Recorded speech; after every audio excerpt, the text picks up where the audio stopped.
She was a size 22 accountant, drowning in debt. He was the brutal heir to the Chicago syndicate. When Beatrice stumbled into a blood-soaked warehouse, she didn't just witness a murder. She became the ultimate obsession of a monster who chained her to his empire and refused to let go. Beatrice Gallagher was used to being invisible. Society had long ago decided that a woman of her size, 280 pounds, carrying the weight in wide, soft hips and a thick midsection, was meant to blend into the background of a boardroom. She was accustomed to the condescending glances, the unsolicited health advice from her passive-aggressive boss, Gregory Walsh, and the way men's eyes slid right past her at bars. But Beatrice didn't mind the invisibility. In her line of work as a senior auditor for Midwest Global Freight in Chicago, being overlooked was her greatest asset. It allowed her to see the numbers everyone else was desperately trying to hide. It was a bleak, rain-swept Tuesday in late November when the numbers finally stopped adding up. Beatrice sat in her cubicle, the harsh fluorescent lights humming overhead, nursing a cold cup of coffee. She was running a routine reconciliation on a newly acquired subsidiary, a string of import warehouses scattered along the industrial skirts of the city. The ledger was a mess, but as she dug deeper, the mess began to look deliberate. Millions of dollars were being categorized under vague shipping expenses for a company registered to an Arthur Pendleton, a man who, according to public records, had been dead for 3 years. Her heart hammered against her ribs. This wasn't corporate negligence. This was sophisticated high-level money laundering. And Midwest Global Freight was right at the center of it. Instead of going to Gregory, who she now suspected was receiving a hefty payout to look the other way, Beatrice decided to verify the physical inventory. She needed proof. Wrapping her thick wool coat tightly around her frame, she grabbed her keys and drove her beat-up Honda Civic to Warehouse 42 near the docks. The rain was coming down in sheets, blurring the streetlights into smeared halos. Warehouse 42 was a colossal, rusting structure near the edge of the water. Beatrice parked 2 blocks away and walked her boots splashing in oily puddles. The sheer physicality of her body made sneaking difficult. She was breathing heavily by the time she reached the rusted side door. To her surprise, it was slightly ajar. She slipped inside, the heavy scent of motor oil, damp cardboard, and copper hitting her nostrils.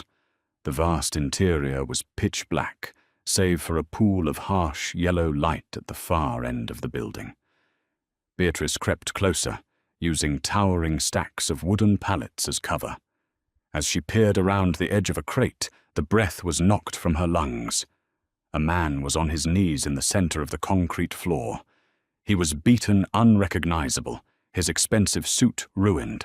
Standing over him was a man whose face Beatrice recognized instantly from the late-night local news broadcasts she watched with her roommate, Lorenzo Costa.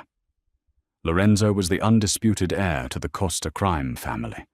He was terrifyingly elegant, dressed in a bespoke charcoal overcoat that repelled the damp chill of the warehouse. He held a suppressed pistol in his gloved hand. "You thought you could skim off the Pendleton accounts, Tommy Litt." Lorenzo's voice was a low, melodic baritone that echoed off the high, corrugated ceiling. "Did you really think my accountants wouldn't notice?" "The Pendleton accounts?" Beatrice pressed a hand over her mouth, her eyes wide with sheer terror. The dead man's shell company. She hadn't stumbled upon corporate fraud. She had walked straight into a mafia execution. "Lorenzo, please, I swear to God." The man on his knees sobbed. "God doesn't handle the books, Tommy. I do." Foot! The suppressed gunshot sounded like a heavy staple gun. The man crumpled to the floor, a pool of dark red expanding rapidly around his head. Beatrice squeezed her eyes shut, a whimper clawing at her throat. She stepped back, frantic to escape, but her wet boot slipped on the slick concrete. She lost her balance, throwing her arms out to catch herself. Her heavy frame collided with a precarious stack of empty metal paint cans. The clatter was deafening, ringing out like an alarm bell in the dead silence of the warehouse. "Well," Lorenzo's voice cut through the noise, eerily calm. "It seems we have an audience." Panic seized Beatrice's chest. She scrambled to her feet, her chest heaving, and bolted toward the side door. But she wasn't fast enough. Two enormous men in dark suits emerged from the shadows, blocking her exit. One of them grabbed her arms, pinning them behind her back with a brutal, unbreakable grip. "Let me go. Please," she screamed, thrashing against his hold, but her strength was nothing against the hardened enforcer. Footsteps approached, slow and deliberate. Lorenzo Costa stepped into her line of sight. Up close, the danger radiating from him was suffocating. He had sharp, aristocratic features and eyes the color of dark, bruised storm clouds. He looked down at her, taking in her soaked hair, her flushed, terrified face, and the undeniable curve of her plus-size figure trembling in the cold. He didn't look at her with the disgust or dismissal Beatrice was so used to seeing in men's eyes. Instead, his gaze was dark, heavy, and intensely analytical. He reached into her coat pocket, pulling out the folded printouts of the ledger she had brought with her. Lorenzo scanned the papers. A slow, terrifying smile curved his lips. Beatrice Gallagher. He read the name printed at the top of the audit log. He looked back up at her, stepping so close she could smell the expensive bergamot cologne mixed with the metallic scent of fresh blood. "You found the missing 3 million.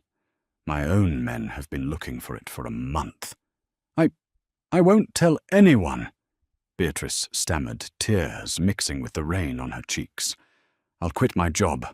I'll leave Chicago. You'll never see me again." Lorenzo reached out his leather-gloved thumb, tracing the line of her trembling jaw. The gesture was shockingly gentle compared to the violence he had just committed. "Leave," he murmured, leaning in until his lips brushed her ear. "Oh, Beatrice, you're far too brilliant to let go. And I'm a man who keeps what belongs to him." He nodded to his men. "Take her to the estate." Beatrice awoke to the blinding glare of morning sun reflecting off crystal chandeliers. She bolted upright, her heart hammering wildly against her ribs, expecting the damp, terrifying walls of a dungeon. Instead, she found herself in a sprawling, opulent bedroom. The walls were lined with dark mahogany. The bed was drowning in Egyptian cotton, and tall French doors overlooked a meticulously manicured garden. It was a cage, but it was gilded in gold. She swung her legs over the side of the bed, realizing she was no longer in her damp clothes. She was wearing a silk nightgown that shockingly fit her generous curves perfectly. The sheer violation of knowing someone had undressed her sent a fresh wave of panic through her. The heavy oak door clicked open, and Lorenzo Costa walked in. He was out of his murder attire, dressed flawlessly in a tailored navy suit, looking every bit the legitimate businessman he pretended to be. He carried a silver tray with a steaming cup of coffee and a croissant. "Good morning, Beatrice," he said, smoothly setting the tray on a small side table. "Where am I?" she demanded, pulling the silk duvet up to her chin, acutely aware of her exposed arms and the heavy swell of her breasts. "Let me go. My boss will notice I'm missing. My roommate. Your boss, Gregory Walsh, received an email from your account at 6 a.m. resigning for a sudden family emergency," Lorenzo interrupted smoothly, sitting in a velvet armchair near the bed. "Your roommate thinks you've gone to visit your ailing aunt in Ohio. I've taken care of the details. I always do." Beatrice stared at him, the reality of her situation sinking in like a stone in a freezing lake. "You're kidnapping me."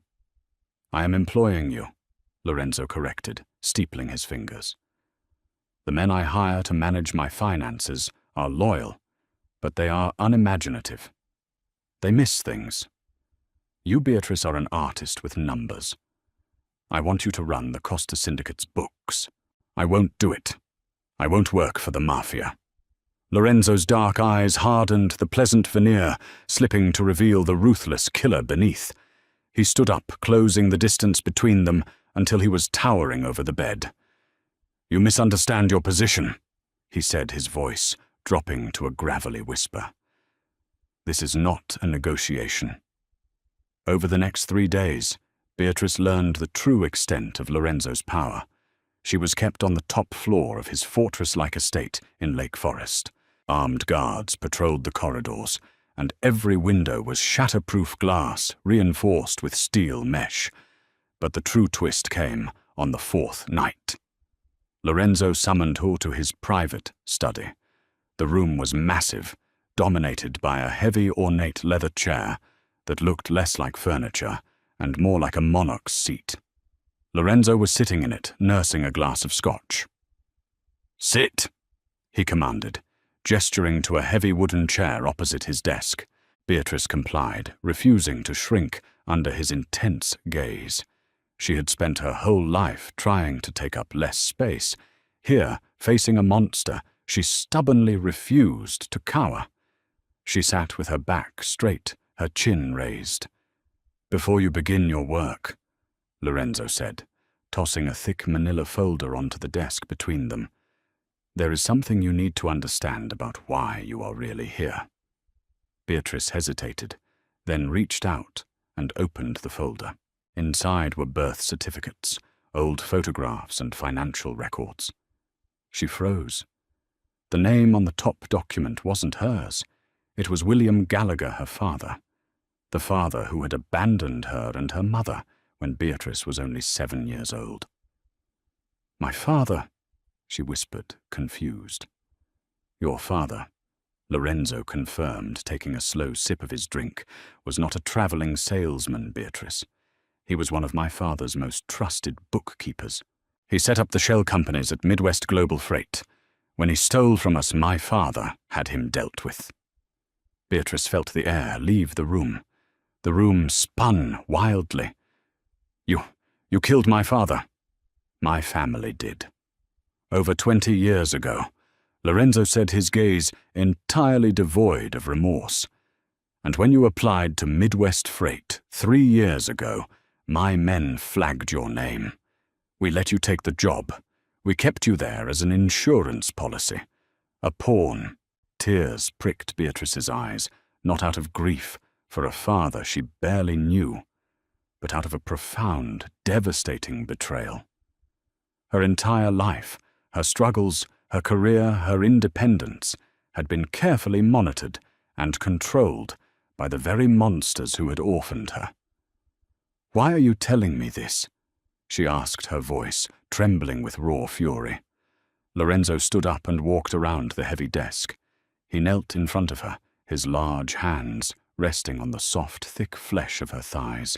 The contact sent a jolt of electricity through her, a confusing mix of terror and an entirely inappropriate dark heat. "Because," Lorenzo murmured, reaching into his pocket. He pulled out a length of heavy silver chain attached to a padded leather shackle. "I need you to understand that there is no returning to your old life. That life was an illusion." Before she could pull away, his hand clamped down on her ankle. With terrifying speed and precision, he snapped the leather shackle around her leg and locked it. He took the other end of the chain and secured it to a heavy iron ring bolted directly into the floor beside his massive throne-like chair. Beatrice gasped, pulling her leg, but the chain was unyielding. The metal clinked loudly in the quiet study. Lorenzo stood up, his hand trailing up her leg over her hip to grip her jaw. He tilted her face up to meet his dark, obsessive gaze. He leaned in until his lips brushed against her ear, sending a shiver down her spine. "You belong to the Underworld now," he whispered. As Lorenzo walked away to take a phone call, leaving her chained beside his desk like a captive prize, Beatrice looked down at the silver chain binding her. A cold, hard resolve began to freeze the tears in her eyes. Lorenzo Costa thought he had captured a helpless, overweight accountant who would break under the weight of his power. But Beatrice had spent her entire life navigating a world that tried to crush her. She knew numbers. She knew systems. And now she knew the Costa family's biggest secrets. If she belonged to the underworld, she wasn't going to remain a prisoner in it. She was going to tear it down from the inside. The heavy silver chain remained a constant, chilling reminder of her reality. But as the harsh Chicago winter set in, the nature of Beatrice's captivity began to shift. Lorenzo Costa did not treat her like a prisoner of war. He treated her like a prized, fiercely guarded queen. He moved her workspace entirely into his cavernous study. By day, the shackle around her ankle allowed her enough length to reach the mahogany desk, the roaring fireplace, and the plush leather sofa. By night, she was escorted back to her opulent bedroom, locked behind a reinforced door. Lorenzo's fascination with her was absolute, bordering on a dark, consuming worship. He dismissed the syndicate's traditional enforcers from the room whenever she was present. He hired private seamstresses who dealt exclusively in high society plus-size couture to fill her wardrobe. He bought her dresses of rich emerald velvet and deep plum silk that clung to her heavy curves and draped elegantly over her wide hips. The world starves its women, forcing them into frail, brittle shapes, Lorenzo murmured one evening, standing behind her chair as she scrolled through offshore bank statements. His gloved hand rested heavily on her shoulder, his thumb tracing the soft, thick flesh of her neck. They lack substance. You, Beatrice. You are a woman of profound substance. You command the space you exist in. It was intoxicating the way he looked at her. For a woman who had spent 28 years being treated as invisible, Lorenzo's burning, undivided attention was a dangerous drug. A lesser woman might have succumbed to the Stockholm Syndrome, losing herself in the velvet trap of a powerful man's obsession. But beneath her soft exterior, Beatrice possessed a mind of diamond-hard resilience. She smiled politely at his compliments, she ate the lavish meals he provided, and she kept the syndicate's books with flawless, terrifying efficiency. But in the quiet hours of the night when the estate was silent, Beatrice was drawing up blueprints for a bloodbath. Before her kidnapping, Beatrice's only true escape from the crushing reality of her mundane corporate life had been her writing. In the privacy of her small apartment, she had been painstakingly crafting a long-form historical drama storytelling project. It was a sprawling, intricate epic, totaling nearly 10,000 words that detailed the slow, tactical dismantling of a corrupt, bloated royal court by a seemingly insignificant scribe. She had spent months studying the fall of dynasties, how the Borgias, the Romanovs, and the Tudors operated. She knew exactly how empires fell. They were rarely destroyed by outside invaders. They crumbled from within, poisoned by paranoia, misplaced trust, and the silent archivists who controlled the gold. Beatrice applied the ruthless logic of her historical drama straight to the Costa family tree. Through the ledgers, she learned the intimate secrets of every capo and lieutenant in the organization. She saw who was greedy, who was desperate, and who felt slighted. The syndicate was currently at an uneasy peace with a rival faction down in Miami, overseen by Lorenzo's fiercely ambitious uncle Albert Costa.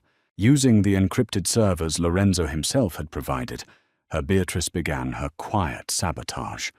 It was a masterpiece of financial manipulation. She didn't steal the money, she moved it. She created microscopic discrepancies in the routing numbers of Lorenzo's prime real estate developments in the South Loop, siphoning fractions of a % of the profits directly into a shell corporation registered under the name Apex Holdings. Then, using a secure, untraceable digital drop, she leaked the existence of Apex Holdings to Lorenzo's notoriously paranoid enforcer, a brutal man named Carmine. But she didn't leave her own fingerprints on the breadcrumbs. She carefully doctored the metadata to make it look as though the leaks were originating from Miami, from Uncle Albert.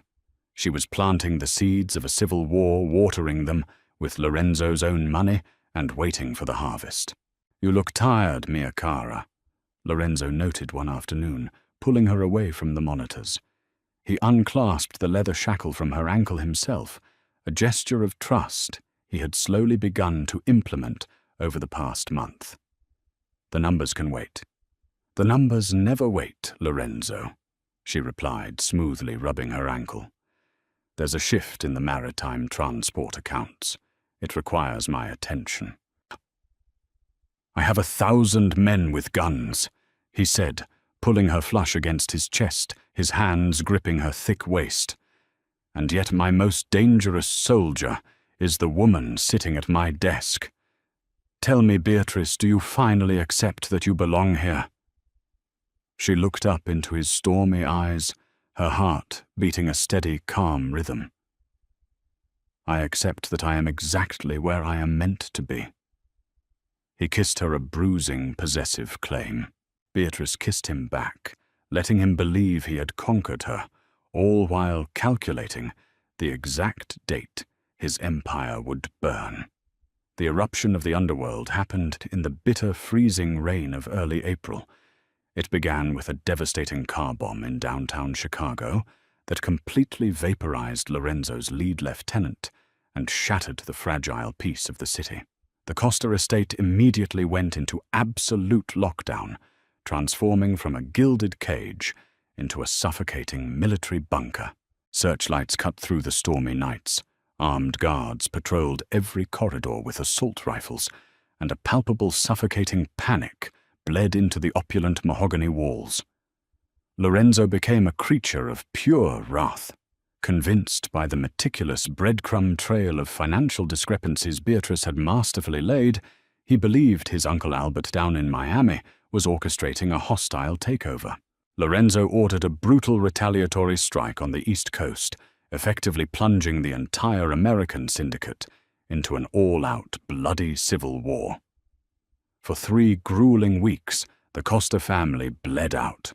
Crucial weapons shipments were seized by federal agents, safe houses were raided in the dead of night, and trusted men turned their guns on each other as paranoia reached a fever pitch. Lorenzo barely slept. He spent his days barking violent orders, and his nights pacing the floor of his cavernous study, relying entirely on Beatrice to keep the bleeding infrastructure of his empire afloat. "Move the liquid assets to the Cayman accounts," Lorenzo ordered her one evening. He looked entirely unraveled. His expensive white dress shirt was stained with dark, dried blood, and his usually perfectly coiffed hair was a wild mess. He leaned heavily against the edge of the desk, his dark eyes frantic and exhausted. "All of it. If the feds freeze the domestic fronts, we need the offshore reserves to buy new politicians. Use the master cipher." This was it. The precipice she had been quietly marching toward for months. The master cipher was the holy grail of the Costa Syndicate, a highly guarded 24-character alphanumeric code that authorized the irreversible transfer of the family's entire liquid fortune. It was billions of dollars accumulated over nearly a century of extortion, gambling, and blood. "Are you absolutely sure?" Beatrice asked. She kept her voice deliberately soft, playing the role of the obedient, terrified captive to perfection. The heavy silver shackle around her ankle clinked as she shifted her weight in the leather chair. "Once it's in the Cayman dark pool, Lorenzo, it's virtually untraceable. Even for us." "Do it!" He snapped his voice, cracking. He walked around the heavy desk and fell to his knees directly in front of her. The terrifying Mafia Boss buried his face in the soft, yielding expanse of her stomach, his large arms wrapping desperately around her thick waist.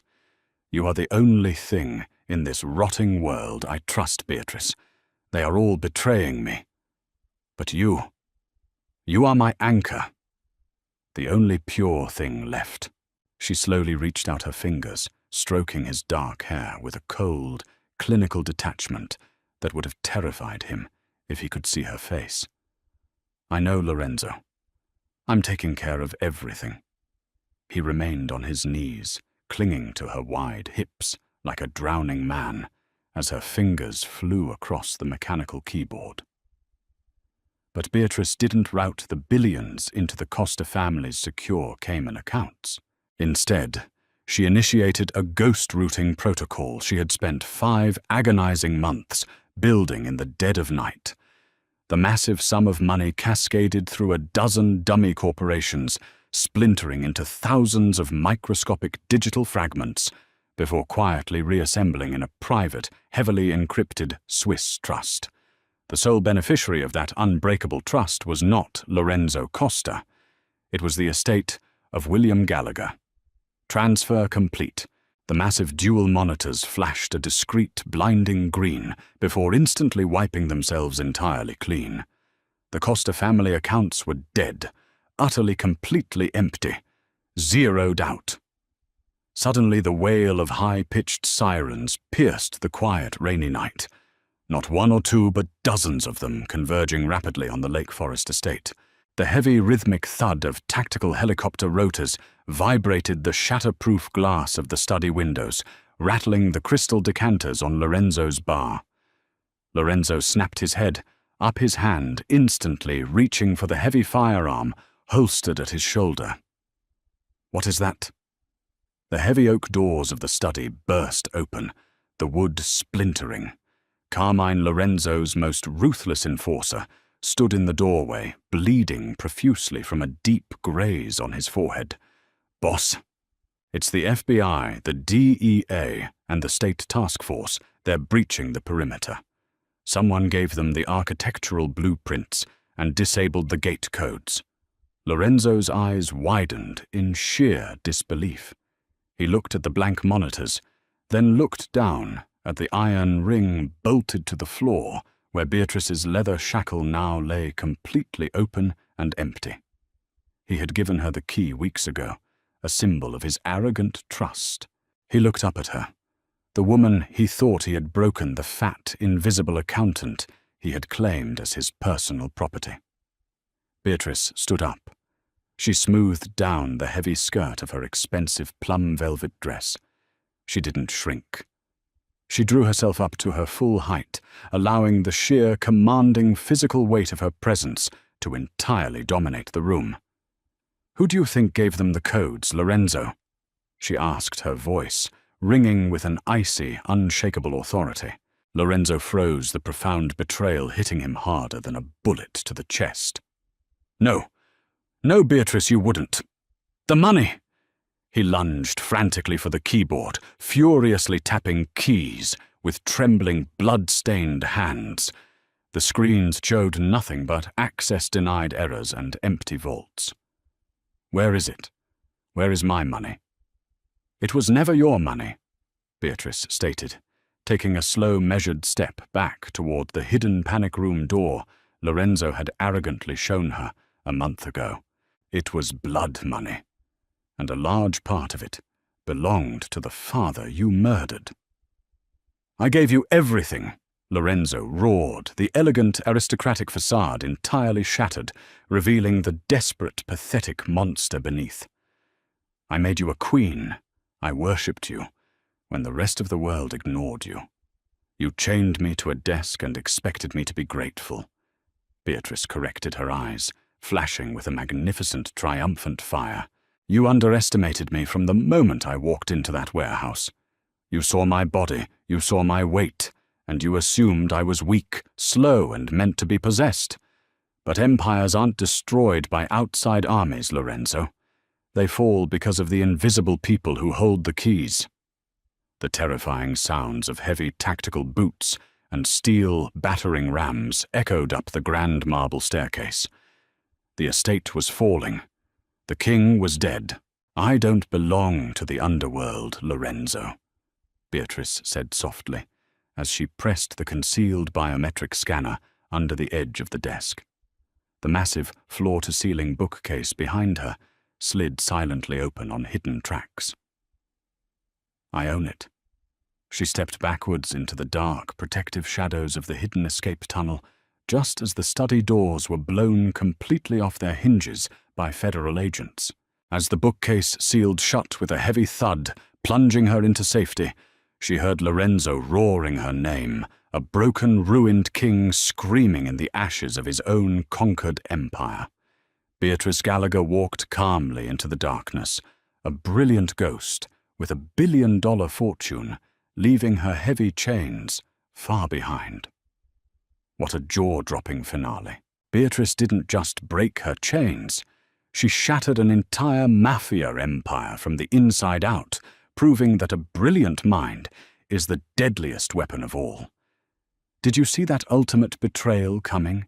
If this dark, twisted tale of power and revenge kept you on the edge of your seat, hit that like button. Share this video with your friends, and subscribe for more thrilling stories. Drop a comment. What would you have done?